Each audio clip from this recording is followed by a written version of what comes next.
Fáil councillor, Jim Griffin, Sinn Fein councillor, and Marc, is it Cohasig? Cohasig. Green Party candidate, teacher by profession. Thanks very much for coming in this morning, gentlemen. We were due to have Joe Kelly on this morning as well, and unfortunately Joe has suffered a bereavement in his extended family. We want to wish Joe and all his family the very, very best, and we will hopefully have Joe on again soon. Now, gentlemen, I want to ask you first specifically about an issue that we have been covering about the mayorality, okay? Let me just ask you very specifically about that. Jim Griffin, what's your view? Should we have a directly elected mayor? Yeah, good morning to the listeners, Damien. I would be very much in favour of a directly elected mayor at present, yes, even though on the night in question I abstained on my vote for a directly elected mayor. I had put my own questions up to John Paul Phelan on some of the issues that I had myself with the regards to the directly elected mayor, in and around the money, this income, the salary, and all the perks that went with it. It doesn't sit right with me, but I would like the idea of the people of Waterford having the opportunity to directly elect a mayor and be their voice and have some clout in the council. Marc, Green Party? Yeah, it's been Green Party policy to have directly elected mayors. That's been standing Green Party policy, I think, for something like 15 years. I'd share some of Jim's concerns in terms of the proposal as it stands. But what I'd say about that is that we're not electing a directly elected mayor right now. And that election, I think, at the soonest can take place in 2022. So if there are flaws in the proposal, if there's things that we need to work on, there's plenty of time to iron that out, to see where the money is coming, to address some of the kind of democratic deficits that have been raised about the current proposal. But I think it's a really good way to bring governance and accountability back to Waterford, and essentially a standing seat at the cabinet table. Eamon, Quinlan, Fianna Fáil? Well, I've made my position clear over the last number of years that I prefer a French or UK model where the councillors actually have all the executive power and you have a smaller number of councillors that essentially run your local government. So in terms of directly elected mayors, that'd be fantastic. Unfortunately, having read what they've put out there and what we got from independent information commissions, that's not what they're offering. So in the first paragraph, they say that the directly elected mayor will have all or some of the chief executive's powers. And then the next paragraph, they detail the powers that the chief executive and the councillors will retain. So you can go back to the first paragraph to delete that out. They don't know where they're going. Secondly, in terms of cost, in terms of having their special advisor, their driver, their programme manager, you're talking about a cost to the people of Waterford. This isn't coming from government funds. You're talking a cost to the people of Waterford of €450,000 per annum. Well, the Taoiseach said 300,000. Well, an independent commission headed up by on the Waterford end by our director, Kieran Keogh, who gave a presentation to myself and Jim and the other councillors, said that once you factor in things like computers, equipment, staff, I suppose everything they're going to need, you're talking about €450,000.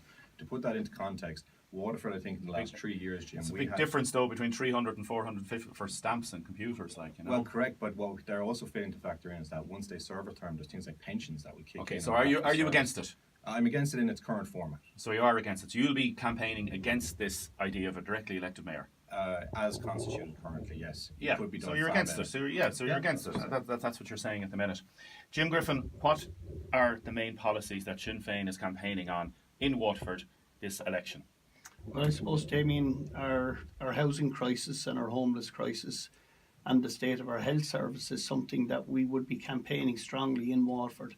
But I myself, as a local elected rep, I often find the people in Waterford listening to social media and even programmes like today, they think that us as councillors have a lot of clout when we talk about the national issues. Yes, most definitely the hospital, university, and all that goes with it, the North Quays, is something we are definitely fighting for the better of Waterford. But my own side of it, I get very much involved in local politics and local people on the ground and what can make a difference for Waterford. So all of what I've just said and much more. Marc, what are you standing on? Well, so it's hardly going to be a surprise that the Greens are standing mainly on environmental issues. There's going to be a need for Waterford Council to adopt a climate action plan. September is the deadline for that. We're proposing that there should be a climate action committee within the council, so that we have massive changes ahead of us as we work towards the kind of 2040 figures of a 50% population increase, and how we're going to tally that with the fines we have coming down the line from the EU, 600 million a year for emissions. I think, as Jim said, this is a place where actually local government can really work because we can make real positive differences in local areas about really how people get around. We can take really common sense, hard measures in terms of how we're going to react to the climate challenge. Eamon, Quinlan, why should people vote for you or for Fianna Fáil? Well, I suppose, while I obviously have a great deal of concern around many of the issues such as housing, the environment, my standout one has to be the local economy here in Waterford. To put into context for your listeners, we are still lagging behind the national average in terms of unemployment figures. Ours is still remaining stubbornly high. And I should point out, and I'm sure you get this, Damien and Jim and Marc get it, retailers, shop owners, businesses in Waterford City and across the county have made it very clear that even in the last few years as the unemployment rate is coming down, they're not seeing a corresponding spend or increase in money, I suppose, in Waterford. And the reason for that is that the jobs we've been getting over the last 4 to 5 years, while it has been new jobs coming in, bringing down the unemployment rate, there's such, I suppose, weak jobs in terms of payments, in terms of wages. People just do not have the discretionary spend at the end of the week to have a meal, have a drink, I suppose invest money into the local economy. So I suppose the state of our economy here in Waterford and how it needs to be upgraded to enhance the ability of people in Waterford to live decent quality lives is the most important issue to me. Okay, text your comments in 083 333 975. Jim and Eamon, both of you have been councillors. You are councillors. If the economy locally is suffering so badly, you're obviously not doing your job to the best of your ability, are you? Myself and Jim, as well as other councillors, have been to the forefront in tackling, I suppose, national institutions such as the IDA. I'm on the Economic Strategic Policy Committee. And it's not working. And we've tackled them all. Well, that's because they're not answerable to us, but of course we're fighting the corner that's required. If we go silent on it, it would be much worse. But actually, in saying that, though, I will point out that the council. Yeah, I hear what you're saying, Damien, and I won't talk over Eamon, but you know, I am very much involved in down the centre of town, and we are trying to regenerate the centre of town, and we have had a couple of successes like the Cultural Quarter. I sit on the steering committee on the Cultural Quarter. It is rejuvenating O'Connell Street. It's bringing in local businesses again into O'Connell Street. And it's integrating the local communities there with the Polish and the African community. It's making a big difference in O'Connell Street. Moving up Michael Street and up towards the Apple Market, yes, there's some changes happening. But we hear it constantly from the people of Waterford saying that the streets of Waterford are empty. Am I responsible for that because I'm not canvassing for the rates to be reduced or not? Maybe some people might think so, maybe some might think not. We do work hard, but there's very little we can do in Sinn Fein within Waterford City Council with only 6 Sinn Fein councillors to change policy. The bagel shop, somebody's just texted in, looks like Closed it's closing yesterday. down. The Chopped in City Square, possibly closing down on Tuesday or close down Tuesday. What's going on? Yes, I saw the bagel shop with the white paint on it yesterday there, and we have Sam McCauley's just up from it. It's going to look a derelict kind of a corner of the city again, and we definitely have to make some inroads into John Robert Square and that to get that moving again. I did ask for farmers markets as well. I'm not saying farmers markets is the answer, but I had been on air in the past saying, could we introduce some type of a floating farmers market around Waterford City to bring a little bit of footfall to the city? Marc, a lot of people may perceive Green Party policies as not being pro-business or business-friendly. So what would you do to make the city centre work again? You're right, there is a perception about that, but I'd certainly challenge that. As you know, as we move forward into a green economy, there's going to be a hell of a lot of green jobs. But to go back to the idea of footfall in the city, and I think Jim is right in it, I think a city thrives on footfall. There's been huge disruption with online shopping. I know, talking to the owner of Altitude, he hates the notion of people coming in trying on a jacket so that they can order it online at home. But it is a challenge for all city centres. So what city centres need to sell is experience. You need to bring people into the city centre because it's a place that they want to be. So that's where we need to talk about it, and also about tackling congestion so that people can get in and out more easily. Footfall is the lifeblood of any city centre. Fianna Fáil have been in power off and on, locally and nationally. Jim says they've only got 6 Sinn Féin councillors. You've had more over the years. Like Eamon, Fianna Fáil, are you doing enough in the council to make things work? Well, we currently are the largest party at local level here in across Waterford City and County. I suppose some of the projects that I suppose we've been very much vocal on and supported the council in is that in terms of the economy, you've got the North Quays development, the Michael Street development. We've been keeping rates relatively stable. You've got the money, I suppose, 1.2 million for redevelopment of Tramore Town Centre. You've got the deliverment of the Greenway, even though we were left short funded by the national government. These are big ticket issues, and the reason why these are very important to the County of Waterford is that 60% of all consumer spending in the southeast is done outside of the southeast. Until we have the Marks and Spencers, the House of Frasers, the Brown Thomases these things that people travel to in Dundrum Shopping Centre and Man Point, until we centre these things in Waterford, we will continue to lose that money outside of Waterford.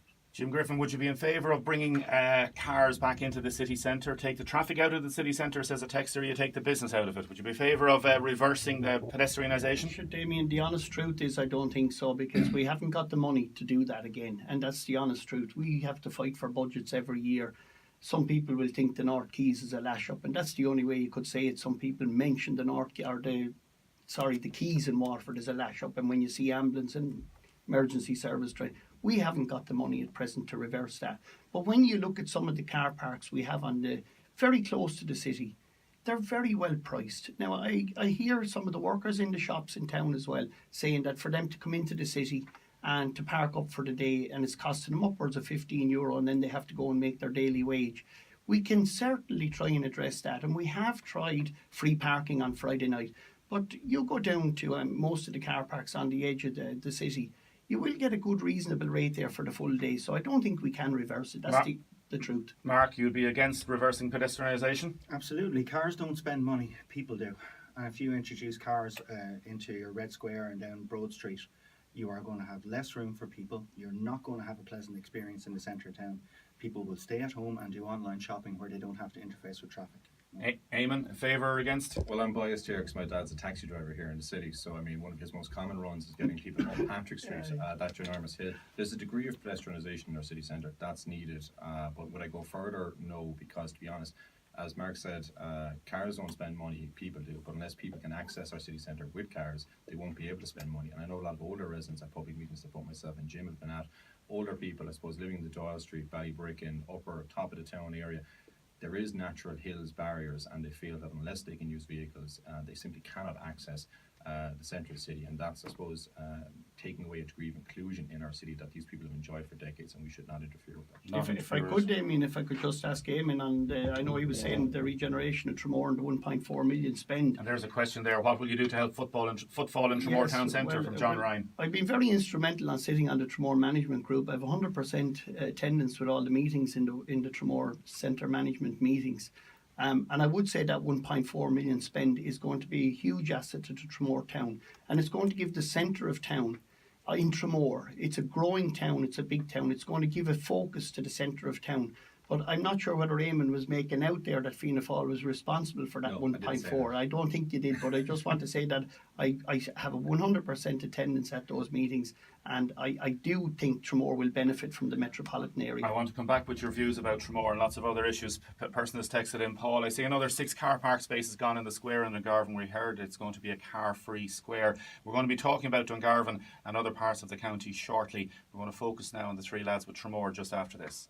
To the programme, just mentioned there, lad, somebody texted about property tax. Have you any say in the levels of property tax, Eamon? We can adjust it up or down to a maximum of 15%, then it resets every year, so we can't abolish. What's your view on it? Should it go up or down? Like, if you get more property tax, is it spent locally?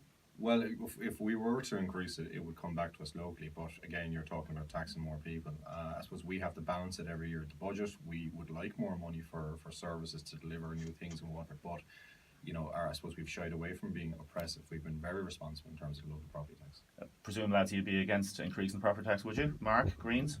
Well, No? certainly it'd be very popular to talk about reducing property tax, but property tax funds local services. So if you campaign for a reduced property tax, you better be campaigning for reduced local services as well. Not totally against it at present, Eamon, in its form. It's a regressive tax. So you'd be talking about abolishing it? Yes, absolutely. And what yes. about Mark's point that you'd be getting rid of local services? Services, it's been proved and been seen in City Council that the property tax, nobody even knows where it goes at present. Our CEO last year asked if we raised the property tax that he would put it into footpaths. The small amount that he wanted to raise, it wouldn't put one line of footpaths along a street in Waterford, such as the deterioration of some footpaths. I can't I understand should how point out that tax Sinn Fein Jim. voted to increase the local property tax at the last budget. No, you voted to increase No, we it. did not vote to increase it. I We invited had WLR to check with corporate We services. voted in to keep it Waterford as it was. As it was, so you didn't vote to abolish it? They increased it. I voted to increase it. They voted to increase it. I invite you to check with corporate services in Waterford Council, who will give you a copy of the minutes of the meeting. Jim? Absolutely, Damien. And it probably will come out that way, as we saw it on the News and Star and the Munster Express at So the it will time. come out that way. But So what you've said it is was incorrect. completely misinterpreted in Dungarvan on the night, and there was a whole heap of shouting and roaring. Votes at are the very end. simple. They have to go one way or the No, other. we asked for it to be to stay the same. That was what we asked for at the time. I would We point out, had Damien, first off. that Sinn Féin voted at the following meeting to confirm the minutes of that meeting, confirming right. that they increased the local property. I tell you, Damien, Mark? it comes back to one thing that I have been talking about on social media, which is transparency in our local government. There was a Transparency Ireland report on all the councils in Ireland, and Waterford Council came 28 of 31. So wouldn't it be great if those meetings had been live streamed and we were able to see how Sinn Féin voted? Something we have called What for if too, the Mark. minutes of the meeting had been properly circulated and we'd be able to check? So I think we've just made a great argument for increased transparency in how our council Sinn runs. Féin has asked on several occasions to have live streaming from the meetings. Mary Roach, before she handed back her seat, had agreed with that. We had asked on several occasions for live streaming of our meetings. I'd like to hear Eamon's view on that. Well, I think that's a bit of a red herring because, as you know, Damien, WLR records every single microphone in the room. The media, Munster Express, News and Star, Dungarvan papers all sit in the room and take down live notes of what happens. The meetings are open to the public for anyone who wants to come in and watch what goes on.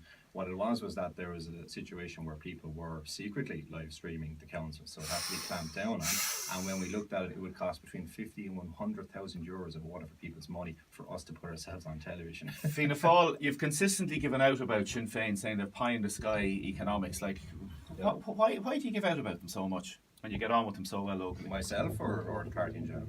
In general, the party. In general, well, I mean, look. Are you going to go into government with them? Like, you seem to get on fairly well here. Well, I'll never allow overarching ideological differences get in the way where myself and Jim can agree on single issues to work on issues for the betterment of Waterford. Where we disagree, we'll have to leave it off. But if we can do that at a local level, where there is more scope to do that at local level, I'm okay with it. Yeah, and I'd have to agree with Eamon on that, Damien. You know, a lot of people ask myself in particular. I work very closely with most of the Fianna Fáil councillors, and I wear the jersey. I wear the blue and white jersey for local politics in Waterford. When you take on the national issue, it changes somewhat. But for certain projects in Waterford City and County, we have to put the jersey on and work with local councillors, be it Fianna Fáil, Fine Gael or none. Mark, how does that coziness between those parties sit with you? In fairness, now coziness is not necessarily a word that I would have described for the council chamber, but I think Jim makes a fair point, and I'm looking at going into the council chamber, if I'm lucky enough to be elected, as 1 or 2 or 3, maximum 4 Green Party councillors. A Green Party councillor who sits on the ditch and cribs will achieve nothing. So if I am elected to the council, I am going to have to work with the likes of Jim and Eamon, and even worse than Jim and Eamon, I'm sure, will be in there. And because, as Jim says, you have to put on that blue and white jersey and make progressive changes for Waterford City. Well, how do you answer that? That's just what I said. Mark would be more than welcome. I would talk to Grace O'Sullivan in the Green Party on a weekly basis, Damien, about projects we're trying to achieve in Tramore. I have no problem working with anybody or any party once it's for the better of Waterford. Eamon? Yeah, I think Waterford City and County has been racked with, I suppose, division on a personality issue going back decades. The fact that you have a new crop of councillors, both recently and upcoming, who are willing to, I suppose, look beyond party ideology to help everybody here is a welcome feature. Is this election going to get people out, do you think? We're going to see more than 50% of a turnout? Hasn't really caught fire yet. It's normally around 47% Yeah. locals. It usually takes a general election to get it over 50. Yeah. I think with the 2 referendums in the locals, we might be in the 100. Might get some of it. Yeah, I feel from the small amount of canvassing I've done so far, Damien, I feel that You've been people- canvassing for years. I haven't actually, no. Every day you're out I'm canvassing. embedded in my community and have a lot of projects on, but I haven't been canvassing that much of late. But I find people are very much dejected this time on the doors. They're sick of either our party, and they're just politics. Oh, here we go again, the same is. But we do try to make a change, and we have to get out there. Jim Griffin, Mark, you're going to try and make a change if you get elected, obviously. Sure am, yeah. If you want green, vote green. That's what I'm saying to Vote people. green, there you go. Eamon, your green colour of Fianna Fáil. Green clothes they wear. Yes, we were Green here first, clothes. if I recall. I was the youngest candidate 5 years ago when I was elected, and I'm the youngest candidate again, so it looks like I'm still the candidate of change Is Adam Wise not younger than you? in our electoral area. There you go. Gentlemen, thanks so much for joining us this morning. We will be coming back to you before the election date, and you've been listening to Eamon Quinlan, Fianna Fáil councillor, Jim Griffin, Sinn Fein councillor, and Marc O'Connell, Green Party candidate. All the very best to you, gentlemen. Damien, can I just shout out a happy birthday to my wife today? Happy birthday. Good one.